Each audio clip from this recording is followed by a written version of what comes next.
শুভ দুপুর বন্ধুরা, তোমাদের সবাইকে। তো চলো আজকে এইখান থেকেই আমি আমার ভাতের থালাটা গুছাচ্ছি। আর আজকে কিন্তু বৃহস্পতিবার, তো গ্যাসের মধ্যে ভাত রয়েছে। আর বর তো তাড়াহুড়া করে বলছে আমাকে বারান্দায় খাবার দাও, শীতকালে বারান্দায় খেয়ে মজা।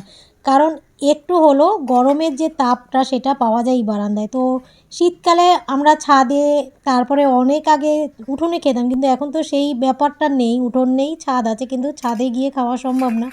তো বর তো এইখানেই খেতে বসে গেছে। তো চলো প্রথমে ভাত নিলাম গরম গরম। আর আজকে বেশি কিছু রান্না করতে লাগেনি, সেই মঙ্গলবারের মটর ডাল ছিল, সেই ডাল একটুখানি নিল তোমাদের দাদা। আর বাঁধাকপি কালকে করেছিলাম, সেই বাঁধাকপিটা নিল।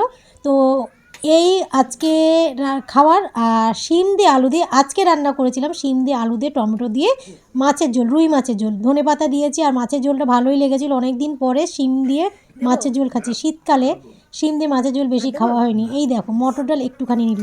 আর ছেলে ওদিক থেকে বলে যাচ্ছে যে মা টমেটো পোড়া কবে করবে। তো যাই হোক, আজকে বৃহস্পতিবার, এই জন্য বৃহস্পতিবারে পোড়া ঝোড়া খেতে নেই, বৃহস্পতিবারে খাবো না। এই দেখো বারান্দায় বসেছি, ওই যে নোংরার বালতিটা দেখা যাচ্ছে। তো চলো, এই ছিল আজকে দুপুরের খাবার, তোমাদের দাদা খাচ্ছে, সেইটাই তোমাদের সাথে শেয়ার করলাম।